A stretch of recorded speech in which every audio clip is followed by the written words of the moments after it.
1,000 U.S. troops scattered throughout the country. That adds up to about 30 combat brigades.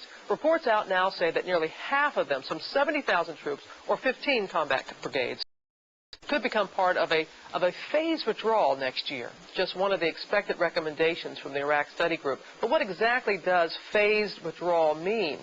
Well, here with a reality check is GMA senior national correspondent Claire Shipman, who joins us from Washington. Good morning, Claire.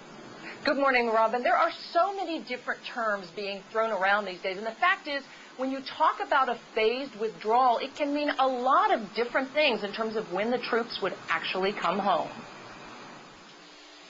Phased withdrawal, partial withdrawal, pullback. What do these terms mean? What's the reality of what any sort of withdrawal from Iraq might look like if it happens?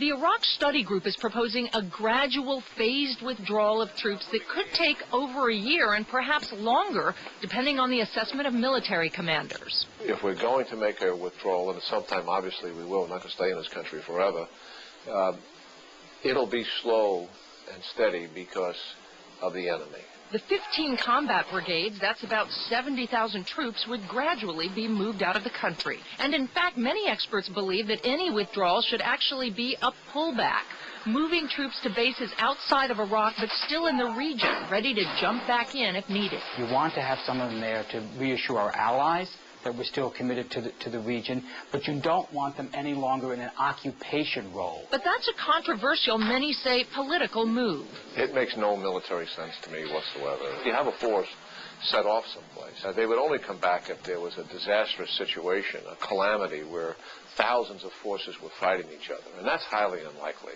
in Iraq. The biggest worry that a withdrawal might become so gradual, so hesitant, it would echo the 4 years Richard Nixon spent pulling out of Vietnam, during which an additional 20,000 U.S. troops were killed.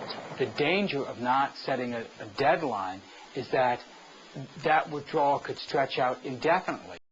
It could take place over 10 years, serving no real military purpose any longer, but not giving you the political benefit that you want. And one term we're not hearing much at all about these days, immediate withdrawal. That seems almost certainly off the table. Diane? All right, Claire, thanks to you. And now we turn to